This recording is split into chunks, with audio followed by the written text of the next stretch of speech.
జగన్మోహన్ రెడ్డి గారికి బొత్తిగా బుర్ర పని చేయట్లేదనే దానికి ఈ వీడియో బెస్ట్ ఉదాహరణ అండి. నేను ఎందుకు ఆ మాట అనాల్సి వస్తుంది అంటే, ఈరోజు ఈ జనాన్ని మొత్తాన్ని రోడ్డు మీదకి పోగేసి చూడండి. ఆ వీడియోలో వాసుపల్లి గణేష్ గారు అనుకుంటా ఆయన జనాన్ని పోగేసి పక్కకు నించోబెట్టి ఆ జనంతో జైలు కొట్టించుకోండి. జై వాసుపల్లి గణేష్, జై జగన్, సీఎం జగన్, ఈ నినాదాలన్నీ. ఇది వైజాగ్ లో ఉంది. ఈరోజు జగన్మోహన్ రెడ్డి వైజాగ్ పోయాడు. ఎందుకు పోయాడు వైజాగ్కి? వాళ్ళ పార్టీ కార్యక్రమానికి ఏమైనా వెళ్ళాడా? లేకుంటే ఆ వాసుపల్లి గణేష్ ఇంట్లో ఏమైనా ఫంక్షన్కి వెళ్ళాడా? లేకుంటే వాళ్ళ పార్టీకి సంబంధించిన ఫంక్షన్కి ఏమైనా వెళ్ళాడా? కాదు. వైజాగ్ స్టీల్ ప్లాంట్ లో ఏదైతే ఒక దుర్ఘటన జరిగిందో, ప్రమాదవశాత్తు ఎవరైతే చనిపోయారో ఆ కుటుంబాన్ని పరామర్శించడానికి ఆయన వెళ్ళాడు.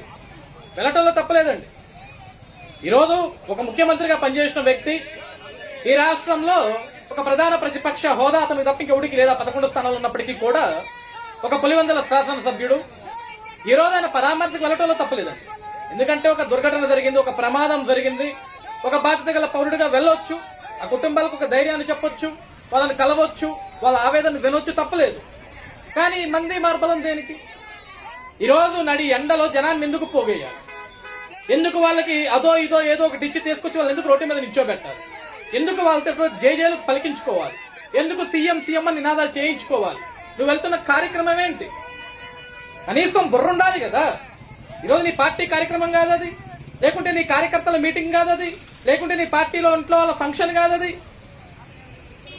ఒక బాధాకరమైన ఘటన. ఆ ఘటన గురించి నువ్వు ఆ బాధితులని ఆ కుటుంబానికి కావడానికి వెళ్ళినప్పుడు ఎలా వెళ్ళాలి? కనీసం కామన్ సెన్స్ లేదు జగన్మోహన్ రెడ్డి గారు మీకు? రోడ్డు మీద న్యూస్ సెన్స్ లేదు. నువ్వు మీడియా ముందుకు వస్తావు, మీడియా దగ్గర మాట్లాడేటప్పుడు ఆ కుటుంబ సభ్యుల గురించో, ఆ కుటుంబానికి జరిగిన ప్రమాదం గురించో, ఆ స్టీల్ ప్లాంట్ గురించి నువ్వు మాట్లాడేటప్పుడు నువ్వు మాట్లాడితే ఎదుటోడికి అర్థం కాదు. ఎందుకంటే ఎనకుంటారు గుంపు, CM CM CM CM. CM ఎప్పుడవుతావు నువ్వు? జనం నిన్ను ఇష్టపడితే, జనం నీకు ఓట్లు వేస్తే, జగన్ తోటి ఈ రాష్ట్రం బాగుంటుందని జనం నిన్ను నమ్మితే ఆ రోజు సీఎం అవుతావు. అలా నమ్మారు కాబట్టి ఒకసారి సీఎం అయ్యావు. సీఎం అయిన తర్వాత ప్రజల్ని నాశనం చేసావు, ముంచేసావు, సర్వనాశనం చేసావు కాబట్టి చివరికి ప్రతిపక్ష స్థానం కూడా లేకుండా చేశాను. అయినా సిగ్గు రాలేదు నీకు, అయినా బుద్ధి రాలేదు, ఆయన ఇంకా జ్ఞానం పెరగలేదు. కాబట్టి జగన్మోహన్ రెడ్డి గారు ఒక బాధ్యత గల పౌరుడిగా ఆలోచించండి. ఈరోజు ఈ రాష్ట్రంలో, ఈ ప్రజాస్వామ్యంలో మీరు తిరగొచ్చు, ఎక్కడికన్నా వెళ్ళొచ్చు, ఎవరన్నా పరామర్శించవచ్చు, ఎక్కడికన్నా వెళ్ళొచ్చు, ఏమన్నా మాట్లాడొచ్చు, అది రాజ్యాంగం కల్పించిన హక్కు. కానీ ప్రతిదానికి ఒక పరిధి ఉంటుంది, కొన్ని లిమిట్స్ ఉంటాయి. ఈరోజు నువ్వు ఒక చావుకు వెళ్ళినా సీఎం సీఎం అని నినాదాలు, ఒక హాస్పిటల్ పరామర్శకు వెళ్ళినా సీఎం సీఎం అని నినాదాలు, ఏదైనా కుటుంబం బాగోకపోతే ఆ కుటుంబాన్ని పరామర్శించడానికి వెళ్ళినా సరే సీఎం సీఎం అని నినాదాలు. ఎందుకండి పిచ్చ? నువ్వు మంచి అనిపిస్తే జనం నీకు ఓటేస్తారు, నేను సీఎం చేస్తారు. నువ్వు చెడు అనిపిస్తే ఆ జనం నిన్నెప్పుడు కూడా చెత్తపుట్లోనే వేస్తారు. ఆ విషయాన్ని గుర్తుపెట్టి. జగన్మోహన్ రెడ్డి గారికి బొత్తిగా బుర్ర పని చేయట్లేదనే దానికి ఈ వీడియో బెస్ట్ ఉదాహరణ అండి. నేను ఎందుకు ఆ మాట అనాల్సి వస్తుంది? రాజీనామా చేయాల్సిన పరిస్థితి వస్తే గత 5 సంవత్సరాల్లో జగన్మోహన్ రెడ్డి ఒక్క రోజు కూడా సీఎంగా ఉండాలి అర్హత ఉండేది కాదు. అప్పుడే రాజీనామా చేసి ఉండాల్సింది. ఆడపడుచులకి మాట ఇచ్చి ఆ మాట నిలబెట్టుకోకుండా అదే ఆడపడుచుల తాళిబొట్లు తెంచిన రోజే జగన్మోహన్ రెడ్డి ముక్కు నేలకు రాసి ప్రతి ఆడబిడ్డకి మోకాళ్ళ మీద ఉండి క్షమాపణ చెప్పాలి, సిగ్గు శరం ఉంటే. కానీ జగన్మోహన్ రెడ్డికి సిగ్గు శరం లేదు కదా అంబటి రాంబాబు. అందుకే క్షమాపణ చెప్పలేదు, రాజీనామా చేయలేదు. గత 5 సంవత్సరాలు అత్యాచారాలు ఆడబిడ్డల మీద విచ్చలవిడిగా పెరిగిపోయి ఆడబిడ్డల్ని నరికి చంపడం, ఆడబిడ్డల్ని పొడిచి చంపడం, ఆడబిడ్డల మీద ట్రాక్టర్ ఎక్కించి చంపడం. జగన్మోహన్ రెడ్డి ఇంటి దగ్గరలో అత్యాచారాలు జరిగిన తన చేతగాని తనానికి ఆడబిడ్డలకి రక్షణ కల్పించినందుకు అదే రోజు జగన్మోహన్ రెడ్డి సిగ్గు శరం ఉన్నవాడైతే రాజీనామా చేసి ఉండాలి. మరి ఎందుకు రాజీనామా చేయలేదు జగన్మోహన్ రెడ్డి అంబటి రాంబాబు?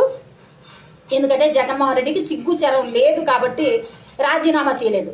రాష్ట్రంలో నిరుద్యోగ యువత ఉద్యోగాలు లేక పిచ్చలవిడిగా గంజాయి దొరుకుతుంటే ఆ గంజాయికి పనిసై ఎన్నో కుటుంబాలు వీధిలో పడిన రోజు జగన్మోహన్ రెడ్డి చేతగాని తనానికి జగన్మోహన్ రెడ్డి సిగ్గు శరం ఉన్నవాడైతే రాజీనామా చేసి ఉండాలి. మరి ఎందుకు రాజీనామా చేయలేదు జగన్మోహన్ రెడ్డి అంబటి రాంబాబు? జగన్మోహన్ రెడ్డికి సిగ్గు శరం ఉన్నట్టా లేనట్టా నువ్వే చెప్పాలి. ఇలా చెప్పుకుంటా పోతే కోకొల్లలు ఉన్నాయి రాష్ట్రంలో. జగన్మోహన్ రెడ్డి ఒక్క రోజు కూడా సీఎంగా ఉండేవాడు కాదు. రాజీనామా చేసేసి అన్నీ మూసుకుని వెళ్ళి మూల కూర్చోవలసి వచ్చేది.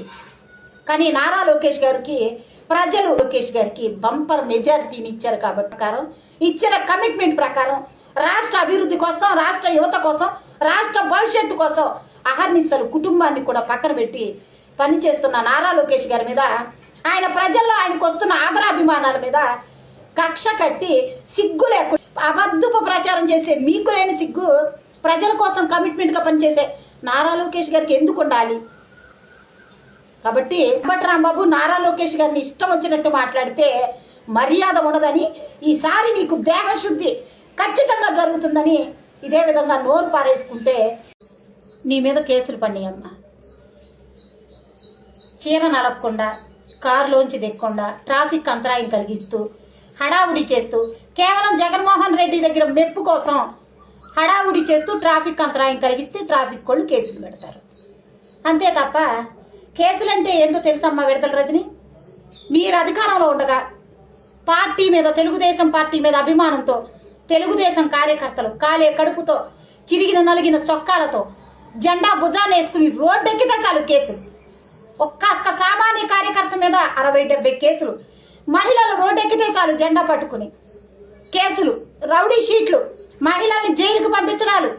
అసలు రౌడీ షీట్ ఎందుకు ఓపెన్ చేస్తారు విడతల రజని? మహిళా కార్యకర్తలు ఎవరినైనా పొడిచి చంపారా? ఎవరి మీద అత్యాచారం చేశారా? ఎవరిదైనా దొంగిలించారా? దొంగతనం చేశారా? రౌడీయిజం చేశారా? ఎందుకు రౌడీ షీట్లు పెట్టారు? మహిళా కార్యకర్తల మీద కూడా.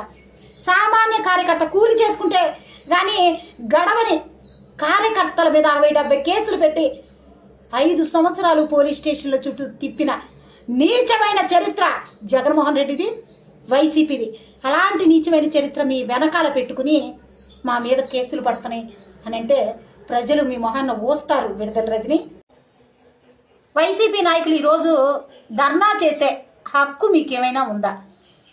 కనీసం మీకు సెన్స్ అనేది ఉందా? పెట్రోల్ డీజిల్ గురించి మాట్లాడే రైట్స్ ఏమన్నా మీకున్నాయా అని నేను ఈ సందర్భంగా అడుగుతున్నా. ఎందుకంటే ఇప్పుడంటే కూటమి అధికారంలో ఉండగా పెట్రోల్ డీజిల్ అందించే దేశాల్లో యుద్ధాలు జరుగుతున్నాయి కాబట్టి ఈ రెండు సంవత్సరాల్లో ఎక్కడ పెట్రోల్ డీజిల్ రేట్లు పెరగల. ఇప్పుడు మాత్రమే యుద్ధం జరుగుతున్న సందర్భంగా కేంద్రమే 3 రూపాయలు పెంచింది.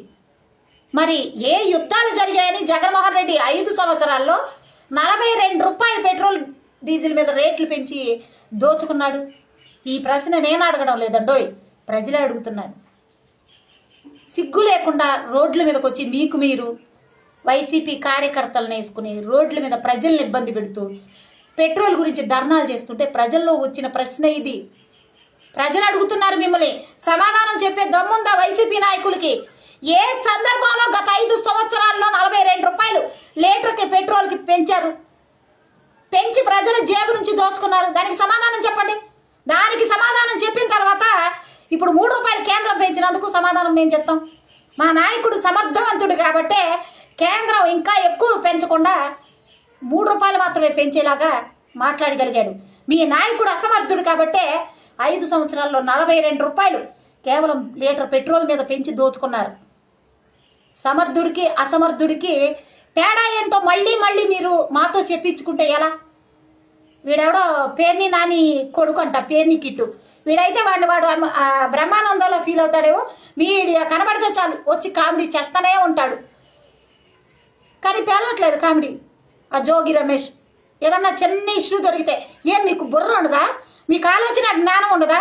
కొంచెం కూడా ఆలోచన జ్ఞానం అనేది ఉండదా? జగన్మోహన్ రెడ్డి లాగా మీకేమన్నా అల్జీమర్ వ్యాధి ఉందా? లేకపోతే కాస్తైనా ఆలోచించి ప్రజల్లోకి రండి. ప్రజల్లోకి వెళ్ళే దమ్ముంటే ప్రజల్లోకి వెళ్ళి మీరు ప్రశ్నించండి.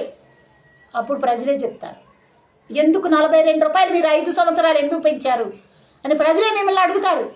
దమ్ముంటే ప్రజల దగ్గర వెళ్ళి అడగండి.